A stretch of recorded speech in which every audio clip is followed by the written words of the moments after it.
ನಮಸ್ಕಾರ ಫ್ರೆಂಡ್ಸ್. ನಾನಿವತ್ತು ನಿಮಗೆ ಇನ್ನೊಂದು ಹೊಸ ಸರ್ಕಾರಿ ಹುದ್ದೆಯ ಬಗ್ಗೆ ತಿಳಿಸ್ತಾ ಇದ್ದೀನಿ. ಆ ಹುದ್ದೆ ಬಂದ್ಬಿಟ್ಟು ಭಾರತ್ ಪೆಟ್ರೋಲಿಯಂ ಕಾರ್ಪೊರೇಷನ್ ಲಿಮಿಟೆಡ್ ವತಿಯಿಂದ ಖಾಲಿ ಇರುವ ಹುದ್ದೆಗಳ ಭರ್ತಿಗೋಸ್ಕರ ಒಂದು ಹೊಸ ಸೂಚನೆಯನ್ನು ಬಿಡುಗಡೆ ಮಾಡಿದ್ದಾರೆ. ಅದರ ಸಂಪೂರ್ಣ ಮಾಹಿತಿಯನ್ನು ನಾನು ನಿಮ್ಮ ಜೊತೆ ಈಗ ಶೇರ್ ಮಾಡ್ತೀನಿ. ಅದಕ್ಕೋಸ್ಕರ ಈ ವಿಡಿಯೋನ ಪೂರ್ತಿಯಾಗಿ ನೋಡಿ. ಮತ್ತು ಯಾರ್ಯಾರು ನನ್ನ ಚಾನಲ್ನ ಸಬ್ಸ್ಕ್ರೈಬ್ ಮಾಡ್ಕೊಂಡಿಲ್ವೋ ಅವರಿಗೆಲ್ಲ ನನ್ನ ಚಾನಲ್ನ ಸಬ್ಸ್ಕ್ರೈಬ್ ಮಾಡ್ಕೊಳ್ಳಿ. ಯಾಕಂದರೆ ನಾನು ನೆಕ್ಸ್ಟ್ ಹಾಕೋ ಎಲ್ಲ ಸರ್ಕಾರಿ ಹುದ್ದೆಗಳ ಮಾಹಿತಿಯ ವೀಡಿಯೋಸ್ ನಿಮಗೆ ತಲುಪ್ತಾ ಹೋಗುತ್ತೆ. ಅದಕ್ಕೋಸ್ಕರ ಸಬ್ಸ್ಕ್ರೈಬ್ ಮಾಡ್ಕೊಳ್ಳಿ. ನೆಕ್ಸ್ಟ್ ಬಂದುಬಿಟ್ಟು department name Bharat petroleum corporation limited 2025. Salary ಬಂದುಬಿಟ್ಟು ಇಲ್ಲಿ ಡೀಟೇಲ್ಸ್ ಆಫ್ ಪೋಸ್ಟ್ ಬಂದುಬಿಟ್ಟು 2 ಹುದ್ದೆಗಳು ಖಾಲಿ ಇದ್ದಾವೆ. ಒಂದು ಜೂನಿಯರ್ ಎಕ್ಸಿಕ್ಯೂಟಿವ್, ಇನ್ನೊಂದು ಸೆಕ್ರೆಟರಿ. ಸ್ಯಾಲರಿ ಬಂದುಬಿಟ್ಟು ಜೂನಿಯರ್ ಎಕ್ಸಿಕ್ಯೂಟಿವ್ ಹುದ್ದೆಗಳಿಗೆ 30,000 ರೂಪಾಯಿಗಳಿಂದ 1,20,000 ರೂಪಾಯಿಗಳ ತನಕ ಇದೆ. ಅದಾದಮೇಲೆ ಸೆಕ್ರೆಟರಿ ಹುದ್ದೆಗಳಿಗೆ 40,000 ರೂಪಾಯಿಗಳಿಂದ 1,40,000 ರೂಪಾಯಿಗಳ ತನಕನೂ ಇದೆ. ನೆಕ್ಸ್ಟ್ ಬಂದುಬಿಟ್ಟು qualification required for this post. ಶೈಕ್ಷಣಿಕ ಅರ್ಹತೆ ಏನಿರಬೇಕು ಅಂತ ಅಂದರೆ, ಈ ನೇಮಕಾತಿ ಪ್ರಕಾರ ಅಭ್ಯರ್ಥಿಗಳು ಮಾನ್ಯತೆ ಪಡೆದ ಮಂಡಳಿ ಅಥವಾ ವಿಶ್ವವಿದ್ಯಾಲಯಗಳಿಂದ ಜೂನಿಯರ್ ಎಕ್ಸಿಕ್ಯೂಟಿವ್ ಹುದ್ದೆಗಳಿಗೆ BSc ಇನ್ ಕೆಮಿಸ್ಟ್ರಿ ಅಥವಾ ಡಿಪ್ಲೊಮೊ ಇನ್ ಕೆಮಿಕಲ್ ಇಂಜಿನಿಯರಿಂಗ್ ಪಾಸಾಗಿರಬೇಕಾಗತ್ತೆ. BSc ಮತ್ತು ಡಿಪ್ಲೊಮೊ, BScಯಲ್ಲಿ ಕೆಮಿಸ್ಟ್ರಿ ಮತ್ತು ಡಿಪ್ಲೊಮಲ್ಲಿ ಕೆಮಿಕಲ್ ಇಂಜಿನಿಯರಿಂಗ್ ಪಾಸಾಗಿರೋ ಆಸಕ್ತ ಅಭ್ಯರ್ಥಿಗಳು ಜೂನಿಯರ್ ಎಕ್ಸಿಕ್ಯೂಟಿವ್ ಹುದ್ದೆಗಳಿಗೆ ಅರ್ಜಿಯನ್ನು ಸಲ್ಲಿಸಬಹುದಾಗಿದೆ. ನೆಕ್ಸ್ಟ್ ಎರಡನೇದು ಬಂದುಬಿಟ್ಟು ಸೆಕ್ರೆಟರಿ ಹುದ್ದೆಗಳಿಗೆ. ಆ ಹುದ್ದೆಗಳಿಗೆ ಬ್ಯಾಚುಲರ್ ಡಿಗ್ರಿ, 10th ಅದಾದಮೇಲೆ 12th ಪಾಸಾಗಿರಬೇಕಾಗತ್ತೆ. ಡಿಗ್ರಿ ಮತ್ತು 10th 12th ಪಾಸಾಗಿರೋ ಆಸಕ್ತ ಅಭ್ಯರ್ಥಿಗಳು ಈ ಸೆಕ್ರೆಟರಿ ಹುದ್ದೆಗಳಿಗೆ ಅರ್ಜಿಯನ್ನು ಸಲ್ಲಿಸಬಹುದಾಗಿದೆ. ನೆಕ್ಸ್ಟ್ ಬಂದುಬಿಟ್ಟು ವಿದ್ಯಾರ್ಹತೆ ಕನಿಷ್ಠ 60 ಅಂಕಗಳೊಂದಿಗೆ ಪಡೆದಿರಬೇಕು.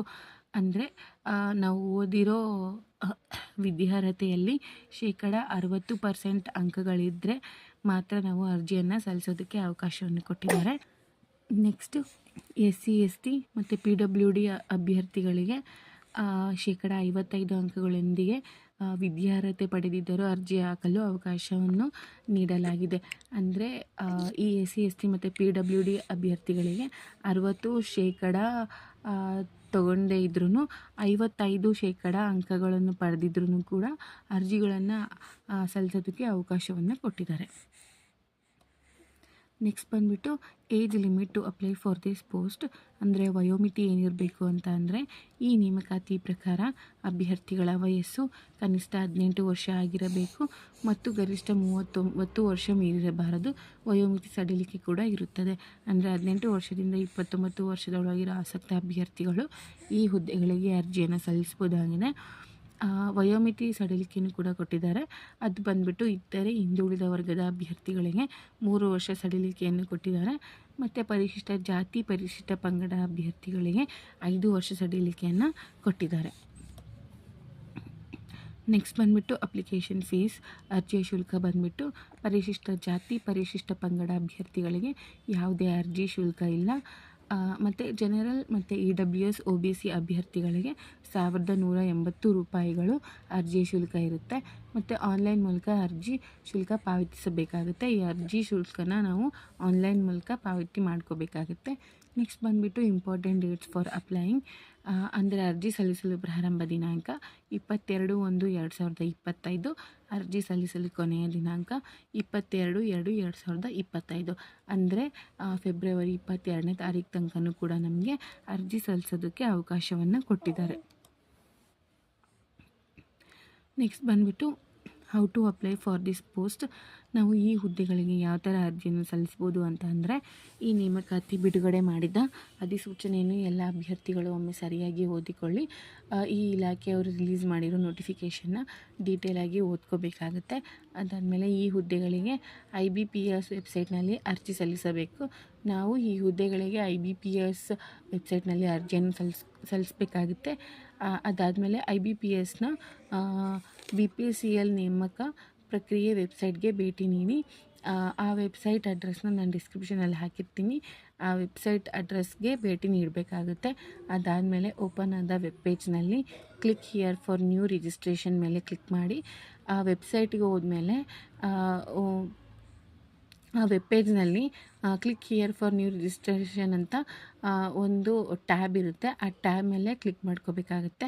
ಅದಾದಮೇಲೆ ಕ್ಲಿಕ್ ಮಾಡ್ಕೊಂಡಾದಮೇಲೆ ಮತ್ತೊಂದು ವೆಬ್ ಪೇಜ್ ಓಪನ್ ಆಗುತ್ತದೆ. ಕ್ಲಿಕ್ ಮಾಡಿದ ತಕ್ಷಣ ಇನ್ನೊಂದು ಪೇಜ್ ಓಪನ್ ಆಗುತ್ತೆ, ಇನ್ನೊಂದು ವೆಬ್ ಪೇಜ್ ಓಪನ್ ಆಗುತ್ತೆ. ಅದಾದಮೇಲೆ ಕೇಳಿರುವ ಎಲ್ಲ ಡೀಟೇಲ್ಸ್ ನೀಡಿ ಮೊದಲು ರಿಜಿಸ್ಟ್ರೇಷನ್ ಪಡೆಯಿರಿ. ವೆಬ್ ಪೇಜ್ ಓಪನ್ ಆದಮೇಲೆ ಅಲ್ಲಿ ನಾವು ಫಸ್ಟ್ ಪ್ರೊಸೆಸ್ ಬಂದುಬಿಟ್ಟು ರಿಜಿಸ್ಟ್ರೇಷನ್ ಪ್ರೊಸೆಸ್ ಆಗಿರುತ್ತೆ. ಅವ್ರು ಏನೇನು ಕೇಳ್ತಾರೋ ಅದು ಎಲ್ಲದನ್ನು ಎಂಟರ್ ಮಾಡಿಬಿಟ್ಟು ರಿಜಿಸ್ಟ್ರೇಷನ್ ಆಗಬೇಕಾಗುತ್ತೆ. ಅದಾದಮೇಲೆ ನಂತರ ಲಾಗಿನ್ ಆಗಿ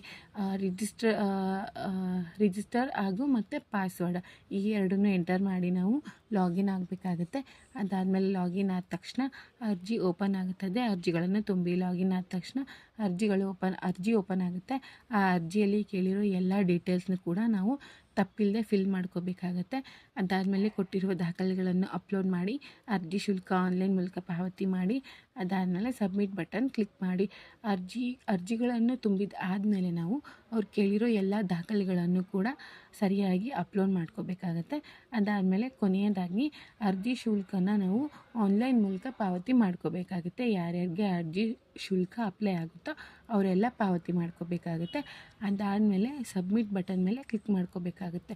ಸಬ್ಮಿಟ್ ಬಟನ್ ಮೇಲೆ ಕ್ಲಿಕ್ ಮಾಡೋದಕ್ಕಿಂತ ಮುಂಚೆ ನಾವು ಎಂಟರ್ ಮಾಡಿರೋ ಡೀಟೇಲ್ಸ್ ಮತ್ತು ಅಪ್ಲೋಡ್ ಮಾಡಿರೋ ದಾಖಲೆಗಳು ಮತ್ತು ನಾವು ಪೇಮೆಂಟ್ ಮಾಡ್ಕೊಂಡಿರೋ ಅಮೌಂಟ್ ಸರಿಯಾಗಿದೆಯಾ ಅಂತ ಚೆಕ್ ಮಾಡ್ಕೊಂಬಿಟ್ಟು ಕೊನೆಯದಾಗಿ ಸಬ್ಮಿಟ್ ಬಟನ್ ಮೇಲೆ ಕ್ಲಿಕ್ ಮಾಡ್ಕೋಬೇಕಾಗುತ್ತೆ. ನೆಕ್ಸ್ಟ್ ಬಂದುಬಿಟ್ಟು ದಾಖಲೆಗಳು ಆಧಾರ್ ಕಾರ್ಡ್, ಜಾತಿ ಪ್ರಮಾಣಪತ್ರ, ಆದಾಯ ಪ್ರಮಾಣಪತ್ರ, ಭಾವಚಿತ್ರ ಮತ್ತು ಸಿಗ್ನೇಚರ್, ಶೈಕ್ಷಣಿಕ ಅಂಕಪಟ್ಟಿಗಳು, ಅದಾದಮೇಲೆ ಅನುಭವದ ಪ್ರಮಾಣಪತ್ರ. ಇನ್ ಕೇಸ್ ಎಕ್ಸ್ಪೀರಿಯೆನ್ಸ್ ಇದ್ದರೆ ಮಾತ್ರ ಅನುಭವ ಪ್ರಮಾಣಪತ್ರಗಳು, ಇಲ್ಲ ಅಂದರೆ ನಡೆಯುತ್ತೆ. ಇದಿಷ್ಟು ಕೂಡ ಅರ್ಜಿ ಜೊತೆಗೆ ನಾವು ಅಪ್ಲೋಡ್ ಮಾಡ್ಕೋಬೇಕಾಗಿರೋ ದಾಖಲೆಗಳಾಗಿರ್ತವೆ. ಇದಿಷ್ಟು ಕೂಡ ಈ ಹುದ್ದೆಯ ಮಾಹಿತಿಯಾಗಿರುತ್ತೆ. ನೆಕ್ಸ್ಟ್ ನಾನು ಇನ್ನೊಂದು ಹೊಸ ಸರ್ಕಾರಿ ಹುದ್ದೆಯ ಮಾಹಿತಿಯ ವಿಡಿಯೋನ ನಿಮ್ಮ ಜೊತೆ ಶೇರ್ ಮಾಡ್ತೀನಿ. Thank you friends.